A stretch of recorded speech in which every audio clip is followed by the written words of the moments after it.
Hey, everybody, it's Josh Ellsworth, and welcome to our Heat Press for Profit Live. We thank you so much for those that are watching on YouTube or LinkedIn or over on Facebook, wherever you're watching. We thank you for joining us live. And for those that are listening, we do this show live every Friday at noon Eastern Time, where we talk to other apparel decorators like you or industry experts with the whole goal of helping you to be successful, reach your goals, and grow your business. And so this episode I am very excited for because we have a customer in that actually joined me on the podcast on my first go round many years ago. And so we're going to catch up with her again. And she's been up to some new and exciting things, particularly in the fitness market. And there's so much we're going to learn today from Milissa. So let's welcome in Milissa Marshall from Brag Swag. Thanks so much for joining us today.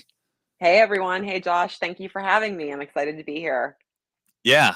So when you volunteered, I guess, or maybe we coerced you to come on to the show, I was super excited because we had a great conversation many years ago about your business, and I understand your business is growing, and you're actually a owner of multiple businesses now. So yes, want to give us a little background? I'm apparently a serial entrepreneur, unbeknownst to me, and certainly not something I expected to be, but here we are. So yes, the last time we talked, I had Brag Swag, of course, but I now have, in addition to Brag Swag, another business. It is called Dazzling Diva Fitness, and we are a pole fitness and aerial fitness studio. Awesome. And so we're going to dive in to some conversations about kind of where apparel decoration and Brag Swag meets your studio, and hopefully take away some lessons learned in case other entrepreneurs that are listening want to figure out, one, how they can go and approach other like businesses in their market, or perhaps an entirely different market, and how they can really get inside the mind of the decision maker at the business or the market that they are wanting to approach. So should be a lot of fun, but some people are shouting out. So I want to encourage you guys, if you're watching live, make sure you say hello. I love to see people watching. So Darren's watching from Kansas today. Hey, Darren. We got Mike representing Canada. Hi, Mike. Sup, Mike. Got Craig connecting from Boston. Actually, I had just a guest from Boston this morning from the impression shows that came in and toured our Stahls decoration facility. Cool. And looks like we're calling Baton Rouge. Good to see you, Dawn. Thanks for joining. Hi, Dawn. New Jersey. I'm pretty sure that Garth Brooks sang a song about Baton Rouge. Yeah, calling Baton Rouge. You caught the reference there? Yeah. That's probably, I'm not a karaoke guy, but that's probably one of the few songs in my life history that I've ever sang karaoke. And luckily it was before videos and lives were a big thing. So hey, I see a future podcast episode for you, Josh. Yeah, calling Baton Rouge. Let's go. All right. So anyways, thank you everybody for joining. We got a good crew on. I want to make sure we shout out our viewers from LinkedIn as well. Ray, thanks for joining us. So I guess just let's start on the fitness side, because I think that's interesting, is you acquired a new business. And I know there are many entrepreneurs watching that have either acquired their business or are thinking about maybe succession planning for their business or acquiring another business. And so how did this opportunity present itself? Give us a little historical context on the fitness studio. Sure. So the studio actually opened under the original ownership in, I believe it was late 2008, so quite a few years ago. And I became a client of the studio at that time and remained a client for many years. And then in late 2019, the owner decided that it was time to take their life in another direction, and they were going to close the studio. So I was devastated. Like pretty much everyone who was going to the studio was devastated, because it was such a community, and it had become such a big part of so many people's lives, myself included, for sure. And it really was, I don't know what your personal experience has been with fitness facilities or gyms or the folks listening, but it was so much more than just a workout. It really was a community, and people knew your name, and they knew, hey, why isn't Milissa in class tonight? Like, if you weren't there, it was noticed. So Mm. The relationships were really a huge piece of it. Not to mention, it is an awesome and killer workout, but I just couldn't bear the thought of this, presence that had been a part of my life for so many years not being there anymore. And so I wasn't looking for another business opportunity. I had no idea what I was doing. I had zero experience being business owner other than Brag Swag, which of course is a home-based business, an e-commerce business. Very different than having a fitness facility where you have clients that are coming in on a regular basis. You have obviously a facility that has rent and all kinds of other Right. things that, you know, so I really didn't know what I was getting myself into, but I knew that, with my husband's constant support, we agreed that we could see if we could make this a go. And I'm very happy to say that nearly 3.5 years later, I should mention that I did take over the fitness studio 6 months before COVID hit. Mm. So that was a whole nother, no, obviously no one could have anticipated the global pandemic, but to have just taken over a business and you're just trying to kind of learn your way and figure things out, and then to have something like that happen, that was very challenging. And I could certainly speak more to that if you wanted to, but we don't need to delve into all that. But anyway, getting back to what I was starting to say is I'm very happy to say that almost 3.5 years later, the business has grown by leaps and bounds, and I am just coming off of the most successful month to date last month. Okay. So And so like there's a secret sauce there, right? On why. yeah, So what are the things you attribute that are maybe can be translated to any type of business that you feel like you've been able to harness and do well, um, that you would call out for folks? I think that's a great question, Josh. And sometimes I ask myself, when I see that things are going in a really positive direction, it's like, let me think back. What have I done? Have I done anything different? Like I need to know what that is. But to be perfectly honest with you, I don't feel like there's necessarily one specific thing. I think it's really cultivating that community. Um, we have a private Facebook group for our members that's very active. We share a lot of, videos from during classes, photographs of people accomplishing moves that they've been working on. We have social events outside of the studio. So really, I feel like when I was saying to you earlier why the continuation of this business was so important to me was not only the fact that I love the workout, but it was just truly this community of people that know each other and care about each other. And it was so much more than just, people that you pass Yeah. on your way into or out of going to do your workout. So I really Yeah. feel like cultivating that community has been the secret sauce, as you said. Okay. Awesome. Love that answer. And so I've seen it time and time again that merchandise that Hmm. decorated or branded apparel really helps people to tie an association with something or really wear something that they're proud of. And so it's really not Absolutely. surprising that if you find a business like the fitness studio or like a school or a team or any market where people Yeah. really wear that logo as a badge of honor, they're proud and they represent that they're a part of something, and they want to talk about it, right? And I guess like when I think about the name of your apparel decoration business, I just love it because it says that right in the name, Brag Swag, Yes. right? And so how how have you found apparel and merchandise from Brag Swag being able to feed opportunities with this studio where people want to be a part of this community? Yes, I'm so glad you said that because as you were saying that, it was turning over in my mind that, what you said about people, when they love something, they want to show that and they want to, let other people know, like, hey, I identify with this business or team or sport or school or whatever the case may be. And that's what Brag Swag is all about, showing that you are into whatever it may be. And in this case, it's, Dazzling Diva Fitness, pole fitness, aerial fitness. And people really are keen to, like you said, to show that and, to represent.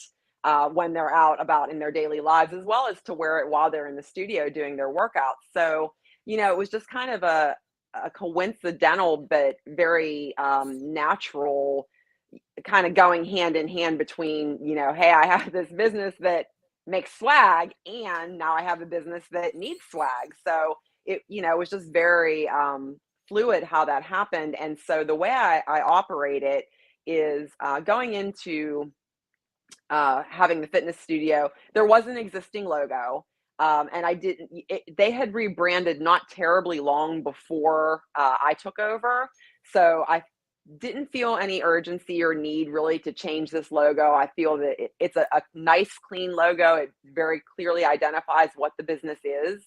So really it was just, starting to offer that logo merchandise, tank tops, muscle shirts, sweatshirts, hoodies, so the way I do it is I basically have a pop-up seasonally. Like I'll do a fall winter one where I offer, always have the things they can wear during their workout. But, in the fall winter, I'll offer hoodies and pullover sweatshirts and zip up hoodies and, all kinds of like joggers and things like that. So, they're coming into the studio, they're decked out from head to toe. They've got their hoodie on, which I'm wearing one right now. They've got their joggers on, and then underneath that, they have their tank top on. So it's pretty cool. And then, spring, summer is when I typically will debut like newer styles that they can wear warmer weather. I did hats for the first time this past, Nice. last pop up we did. And I'm also looking into getting into doing some like duffel bag type of things for people to carry their things back and forth to class. So I feel like there are more opportunities that I have not tapped into yet. Okay. And so why the pop-up versus a long-standing store? I think I know why, but I want to hear it from you. Yeah, that's a great question. And I feel like first and foremost, it's just a matter of space. My space is largely compromised of the areas where the workouts actually happen. And then we do have a small lobby, but I've got a refrigerator with water, and I've got a shoe cubby, and there's really just not a lot of space to have merch out constantly. But in addition to that, I feel that having like these certain designated pop-up times kind of helps to build the excitement around it. It's like, people start asking when they know it's getting close, like, hey, when are we going to do some swag? So I feel like that also increases, the clientele's level of interest in the merchandise, and they know there's probably going to be a new design in addition to the logo stuff that we always have. They know there's probably going to be at least one or two new styles, new colors. So I think there is a certain excitement around it, and the urgency is there as well, because you're saying, okay, I'm going to take orders for 2 weeks and then that's it. So Yeah, I love this as a big takeaway for our listening audience, because I think it's important that everybody understands that in this conversation, as Melissa explained, she's wearing two hats, right? And so let's take it from the studio owner first, or the retailer, and this could be any retailer. mhm, What we heard is that she had never had a physical space, and that physical space comes with a cost, and so it's very yep, valuable to the primary goal of the business. In this case, it's very valuable to the workout space and maximizing that. And so if you go into, let's just say, a brewery even, or a restaurant, like or a retailer, they have to use their space for their primary goal. And so the pop-up is a great way for them to be able to have branded merchandise to kind of connect their community, have some excitement, have people to come and see what's the latest in the space without committing square footage all year. And honestly, like, I've been into a lot of different retail businesses or shops in different markets. And when you walk by that same t-shirt every day on your way to your workout, eventually you don't even see it anymore, right? You don't see that thing anymore. exactly. And so the pop-up says, look, right? New, Yep. and does create that. And so I love that from like when we're selling as an apparel decorator, a pop-up is a great opportunity for you to go out and you to capture business. And now, you're pre-printing stuff, or you're printing on demand at the pop-up, or a little bit of both? So I'm printing it on demand. a nice thing too is that it helps to drive traffic to my website because all orders are placed through my website for Brag Swag. Nice. So yeah, hopefully while they're there, they take a peek around some other things as well. But it's always good for generating traffic too. And then it means that I'm not sitting on anything that's already printed that I don't have an immediate buyer for. Yeah. Yeah. And that's smart as well. So are you just like showcasing the looks there and they actually go online to buy them and have them delivered at the end of the pop-up period? Yep, that's exactly what I do. So we were talking before we went live about the grids, and I actually have a section of grid that I keep in the closet at the studio. So when it's time for the pop-up, I drag that out into the lobby, and whatever pieces are going to be available, I hang them up there so the clients can see the colors, they can feel them. Like that was particularly important this past pop-up because I had a new cropped hoodie style, and I would build hype also in our private Facebook group and on our social media accounts and say, oh, this is so soft. You can come into the studio and feel it for yourself. So I think it definitely, like you said, it eliminates that kind of blindness that people develop if something is just there in their space all the time. They know to look for it and they know it's only going to be there for a certain amount of time. All right. Awesome. Awesome. So for those that may have joined late, we're broadcasting live here. You could be listening to the recording wherever you listen to podcasts on fitness merchandise opportunities, joined by Milissa from Brag Swag, who is on her way to becoming a serial entrepreneur that we've established that. And we're live. So for those joining live, we love your questions. A lot of times they're better than my questions. And so ask your questions, share your ideas. Because that's what this show is all about, is helping you grow your business with sharing other apparel decorators' stories. So, Milissa, some other things that I think about when I think about decorating fitness merchandise. I mean, tees and fleece, those are pretty straightforward, but you mentioned some of the workout gear. And so you have to be getting into some like unique fabrications and how are you solving some of these challenges? So I'm still experiencing one of those challenges. I'll tell you, well, two challenges that I've run into. One, a lot of us wear shorts to work out, but they're fitted and Mhm. they're like a stretchy, usually like a spandex or lycra type of material. And it has been very hard to source those through my usual suppliers. They just don't seem to really, they just don't seem to be out there. I don't know, unless I'm looking in the wrong places. So I'm probably going to need to lean more towards dance studio supply um, retailers. If anybody has any suggestions on those, I'm all ears. Um, so there's that. And then our literal favorite tank top has been discontinued. Mm. And you would not think that this would be so hard to find a replacement for, but let me tell you. So, am I allowed to mention specific brands here? Oh, yeah, please do. Yep. Everything's Okay, open. so the next level racerback tank, it was like a spandex blend. It was so great. Everybody loved the fit. It was nice and fitted for working out. I mean, it was just perfect all around. It took the printing very well. It wore well. And there is literally nothing out there that I can find that is even close. It's just Mm. so strange to me that something like that would be discontinued in the first place and that there wouldn't be suitable replacements. So again, if anybody has any suggestions on that, I would love to hear them. Yeah, we have definitely some people that feel you pain. So where we don't have a solution, we at least Mhm. like to let you know that some people are in the same boat. And so Yes. Mike says, yeah, lack of Mhm. so I know many of our friends on the Blank Apparel wholesalers listen or watch this show as well. Mhm. And so let's get some more fitness and exercise apparel Please. into the Yes. lines. You know, one of my favorite things that we do as a company is the NFL Combine, and Mhm. we see huge business there for like compression, and so a lot of the heat transfers Yeah, out there can be pressed and can stretch, but the product has to be available from the Blank wholesale channels for you to really exactly. capitalize on it, right? Yep, yep.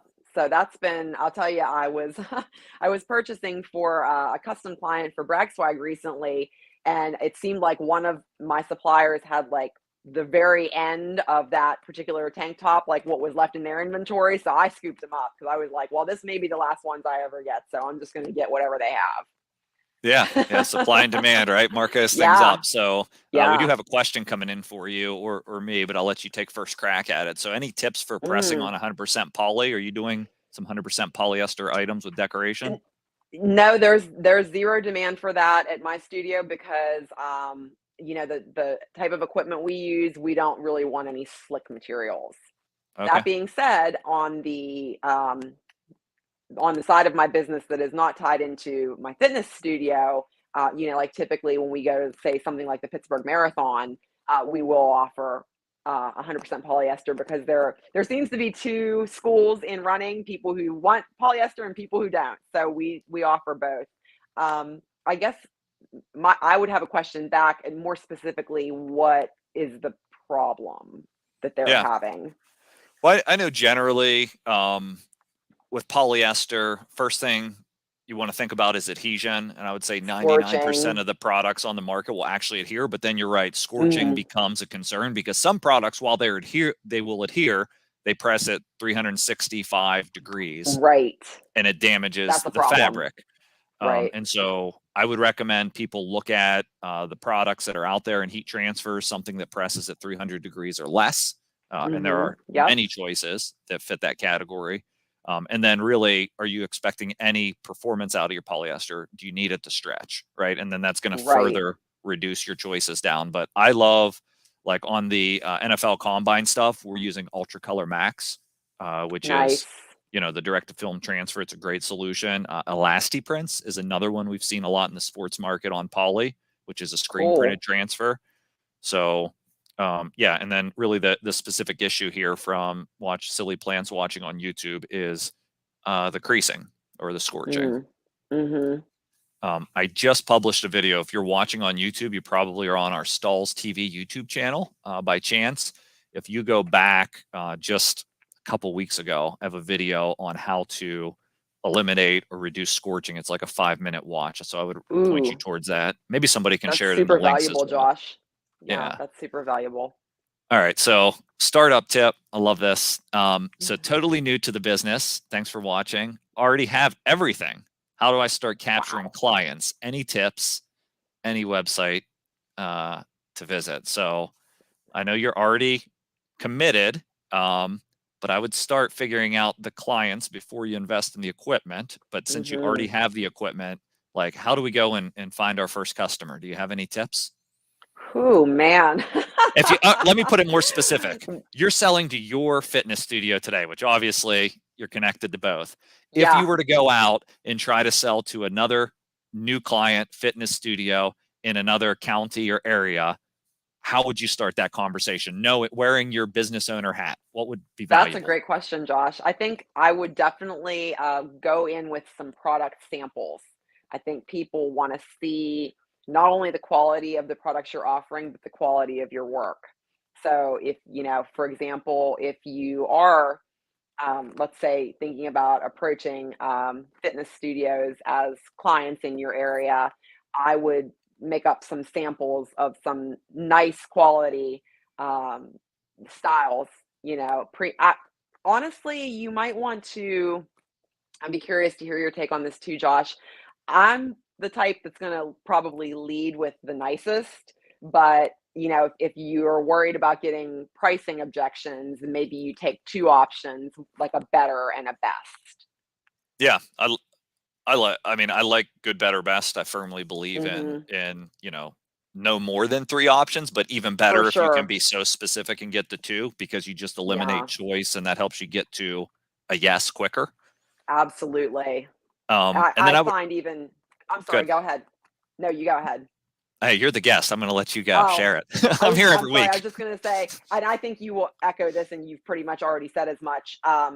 Sometimes if you give too many choices, people are paralyzed and they can't make a decision. So I think if you can eliminate as many choices as possible on the front end, you're saving yourself some objections later. Yeah, 1000%. And then the other thing, if I'm trying to attract a new client, samples are a tool in the toolbox. Really think about who you want to talk to inside of that business. So it's not just Hmm. the target market that you want to reach, it's the person inside of that business that you want to talk to because that person has certain pain points in their job and has Right. certain potential opportunities. And you want to be able to speak so specific. If it's a small business owner, you want to talk their language and talk about the outcome that decorated apparel delivers rather than just, hey, these are Exactly. products. But no, what we're trying to do is we've seen other fitness studios be very successful and have longevity by building a community. There are many ways to building a Yes. community. One way is through branded merchandise. And here's how we approach it through seasonal pop-up shops that let you accomplish the goal while limiting keeping your space free to keep it a fitness studio. Right. I think that's a really good point that you make, Josh, is who's the decision maker in the business, and, recognizing that just like every person in business, ourselves included, time is valuable. So, when you go to approach these potential clients, how can you anticipate what their concerns are going to be, and how can you have solutions ready on hand to show them, what are your talking points going to be? How can you make it very succinct so that, again, you're mindful of their time and addressing, you know, how, like you said, Josh, how the branded merchandise is going to build their community. It's also going to advertise their business out in the community at large. When, this person who's wearing your business's logo goes into the grocery store and someone's standing in line behind them waiting, they're staring at this person's back for 5 minutes. They're seeing your logo, and Yeah. addressing, it's going to bring additional profit into their business, with very little, additional effort on their part, other than, saying, hey, this is what we want to order. How soon can you have it for us?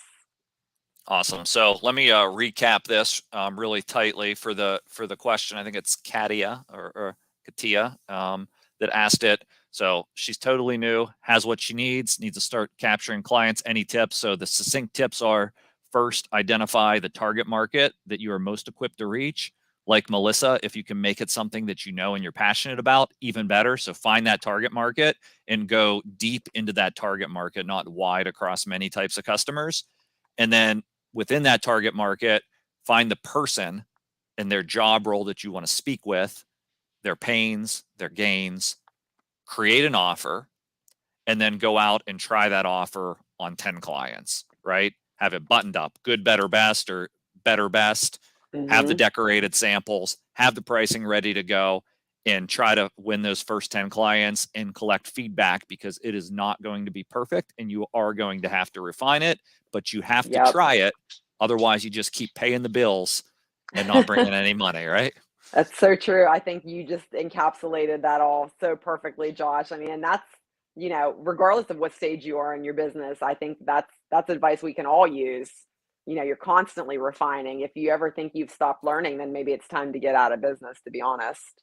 Yeah, and speaking of refining and kind of like getting outside of the business but working on the business, we were talking Hmm. earlier. You're heading out to a big show with us at the end of the month.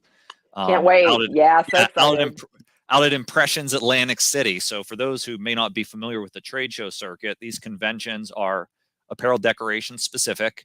They're called the Impression Shows. Is one show that we attend. That's the one in Atlantic City. You can go to Stahls page, look under events, get all the details. But why is it so valuable to you to go out to a trade show? What's been your experience there, and why are you going back?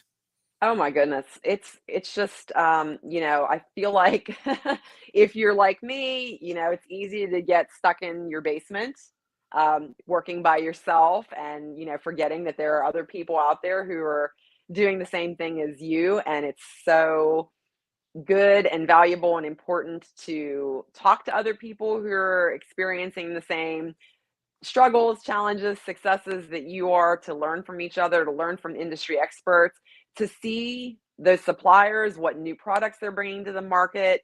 Try things out. Like, when I bought my hat press at the last show, I was actually able to try it out right there on site. So it wasn't like, well, let me just order something off the internet that I bring home and try to set up and hope that I got it right and see what happens. When you're making that kind of investment, it's really nice to be able to see it in action and to actually try it for yourself. So the education, I mean, the investment that you have to make financially to attend the expo is, I every dollar counts when you're a small business owner, but I feel like it's an accessible investment and it's well worth it. You're going to walk away with so much knowledge, education, new tips and tricks, just making connections and having the opportunity to talk to other people in the field. It's just, you can't, it's something that you can't underestimate, the significance of that. Yeah, and if you've never been to a trade show, thanks to our team that links some of our events in the various places for those that are watching live. For those that are listening, I'll do the shortest one. You can go to stahls.com, which is stahls.com/events, and get our schedule. And most of those events, if you call into our customer service teams or email us, odds are, if you're not a complete procrastinator and wait till the last possible day, we can get you free access passes to at least Oh, get nice. into the show. You That's will still have awesome. to pay for for the education, which I recommend people do. Once you're there, sign up for some classes. These shows do a great job of Absolutely. putting on education. And it's, So, where else can you go and get access to so many educational opportunities in one place at one time? It's just, by the time you leave, you're going to just be overflowing with ideas and things that you want to try in your business. I know I was. yep. And my caution for people is, if this is your first show, start with clarity on who you want your customer to be and Yes. what they value. Everything we've talked about so far in this episode, if you go to a trade show with no idea, you're going to end up with spending your complete budget, whatever that is, on equipment that you're not really sure if it serves your customer. So when you go in with clarity on the customer, now I can not only make the right investment decisions in equipment and transfers, but I can walk into a blank wholesaler's booth. And Milissa, when you walk in, I bet you'll be looking for a specific item or two that we just Yes, talked I about, will. Yes, right? I And will. so people need to Absolutely. go in with that knowledge to get their product assortment and their offer right and button it up. That's the opportunity. That's so smart, So, Josh. Absolutely. Button it up. I like that. I mean, don't make things more complicated than they need to be, and don't spend money where you don't need to. yeah, I'm sure. Like, and that's a good point. And so, a couple things I like to think about, and your story tells it all. Like, you've kept Brag Swag, presumably as a very lean home-based business, right? Because Oh it could yeah, be, and it didn't need the retail space. But a right. lot of decorators would really aspire to have this brick and mortar retail space, as almost like a symbol as they made it, right? But Yeah. how's that? It's a whole different picture on the overhead and the monthly bills, I imagine, between the two Oh businesses. yeah, for sure. And I think you and I briefly touched on before we went live. A challenge of mine is balancing my time and attention between the two businesses because of course, the one that has more overhead is going to be more urgent. Like I got to make sure the rent gets paid. I got to make sure my instructing team gets paid. All those things. So. Um, that's something that I continue to work on is the time management and making sure that Brag Swag is getting, as my other child, Brag Swag is getting, an equal part of my time and attention. But um, yeah, it's just if money were no object, I would love to have a brick and mortar for sure. Just because, I'm an artist and merchandising is so awesome to me, and I just love creating a visual experience. Yeah. Not that you can't do that on your e-commerce store because you certainly can, but I personally get a lot of joy from creating physical displays. So I'm definitely looking forward to being able to do that at some events this year. But maybe one day, Brag Swag will have that. Right now, I just don't feel that it's necessary or something that is a wise use of my resources. Yeah, it's good. But it's good that you have clarity in that decision. Now, I want to make sure we get to this as we're coming up on the end of our time here. So if you guys have last minute questions for Milissa, we have her on the show. Make sure you ask her, type them in. We'll make sure we get them up in front of us to answer. But I wanted to make sure we talk a little bit because you're coming. I'm not from Pittsburgh, but I'm south of Pittsburgh, so it's about the closest city to me. Yep. You're coming to Pittsburgh for a pretty big Woo! event, the marathon, Yes. right? Yes, that is our plan. We are in the process of selecting our booth space. So We have attended numerous times in the past, but of course, COVID hit and there were a couple of years there that we didn't go. We were hoping to go last year, but unfortunately, staffing was an issue because of some conflicts. So it's not really a situation where you can run a booth with two people, one of whom needs to be operating the press the entire time. Mm-hmm. So we just felt like it was better if we sat it out until this year when we knew we would be covered with a team. But yeah, that's what we're looking towards, and we're super excited because we have our hat press, and we definitely want to bring some new and exciting merch to the runners. Yeah, I was going to say, have you thought, you obviously have with the hat press, but like your product assortment and what that will look like coming out of the booth? Have you gotten that far with it yet? Yeah, so I mean, it's really pretty easy because, runners want shirts. I mean, I can tell you I'm married to a runner. It doesn't matter if they have 300, they still want the next shirt from that race or from that city or, whatever the case may be. So, we will deal primarily in shirts. We'll have something for everyone in terms of styles, materials. We'll offer quite a few different designs. So, we like to allow folks to kind of customize, because we do print on site the majority of it. That is Mhm. something that we didn't do initially, but we decided that we would go that route, and it was a good decision.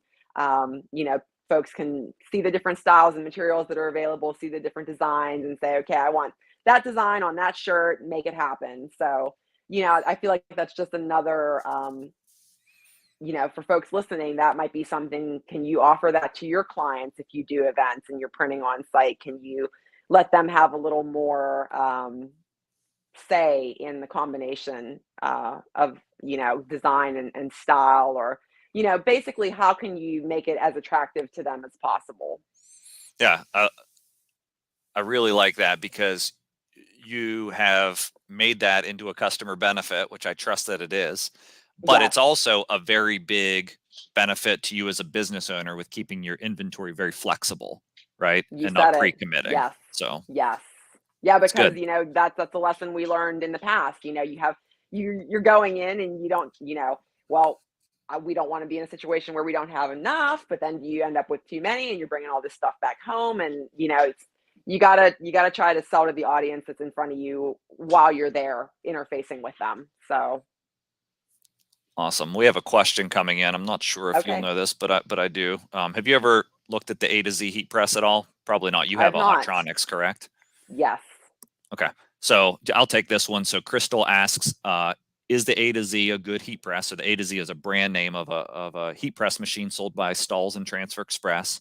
What is the cost? Also, where can I get one to buy? So it is a good press. I would say it's a 15 by 15 inch press. And so you'll be able to do most graphics that you want to do, but you'll obviously want 16 by 20 inches. The most popular heat press on the market gives you the most flexibility.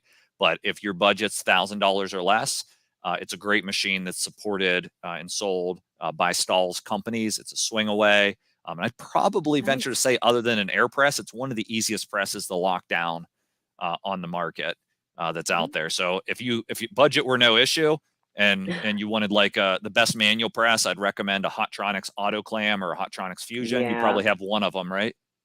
Do The you have autoclam. Yeah. the Autoclam? Yes, I love the Hmm. Autoclam or the Fusion.